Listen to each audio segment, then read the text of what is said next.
ડભોઈમાં હરિહર આશ્રમ ખાતે શ્રાવણ માસ નિમિત્તે 27 કલાકના અખંડ રામચરિત્ર માનસ પાઠનું આયોજન કરવામાં આવ્યું હતું। પવિત્ર શ્રાવણ માસના પાવન અવસરે ડભોઈની નાનોદી ભાગોળ સ્થિત હરિહર આશ્રમ ખાતે મહંત પૂજ્ય વિજયજી મહારાજની અધ્યક્ષતામાં રામચરિત્ર માનસના અખંડ પાઠનું ભવ્ય આયોજન કરવામાં આવ્યું છે। હરિહર આશ્રમ ખાતે શરૂ થયેલો આ રામચરિત્ર માનસનો અખંડ પાઠ સતત 27 કલાક સુધી અવિરત ચાલશે। આ ધાર્મિક આયોજનનો મુખ્ય ઉદ્દેશ્ય જગત કલ્યાણ, પરિવારોમાં સુખ શાંતિ, દેશમાંથી ભેદભાવની નાબૂદી અને લોકોમાં સદભાવના જળવાઈ રહે તે છે। આગામી તારીખ 7ના રોજ વડોદરાથી પરંપરાગત નવનાથ કાવડ યાત્રા યોજાશે, જેના સમાપન બાદ આશ્રમમાં મહાભંડારાનું આયોજન કરવામાં આવ્યું છે। આ પ્રસંગે મહંત વિજયજી મહારાજે ધાર્મિક મહત્વ સમજાવતા જણાવ્યું કે ભગવાન શિવને રીઝવવા માટે શ્રી રામની કથા કરવી ખૂબ જ જરૂરી અને ફળદાયી છે। દર વર્ષે શ્રાવણ માસ દરમિયાન હરિહર આશ્રમ ખાતે વિવિધ ભક્તિભાવ સહભર કાર્યક્રમોની વંચાર જોવા મળે છે।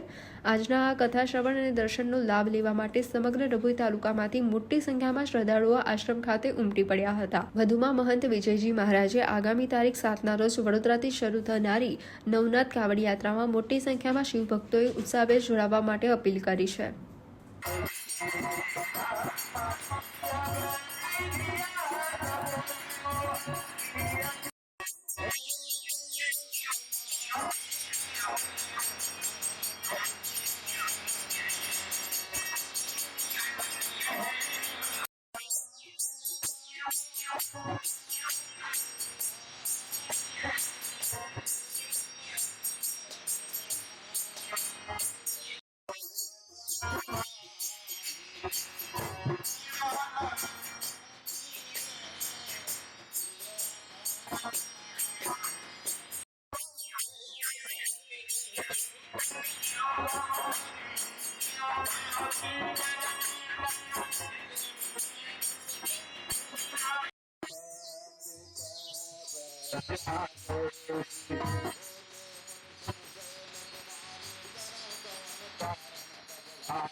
सावन का पवित्र महीना चल रहा है। इस सावन में महादेव को पूरे संसार के लोग रिझाने के लिए जो भी उनको ज्ञान होता है वो इस तरह से करते हैं। हम नानोदी भागोड़ से बोल रहे हैं।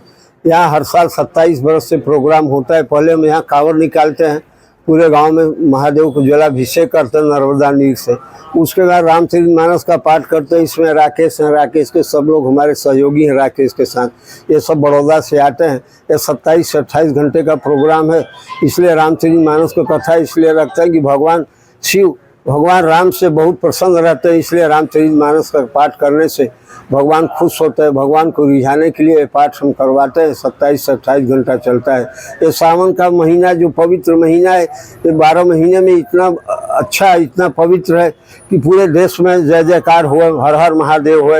इसलिए काम करते हैं। हर जगह हम पूरे गुजरात में हर जगह हम कांवड़ निकलवाते हैं और निकालते हैं।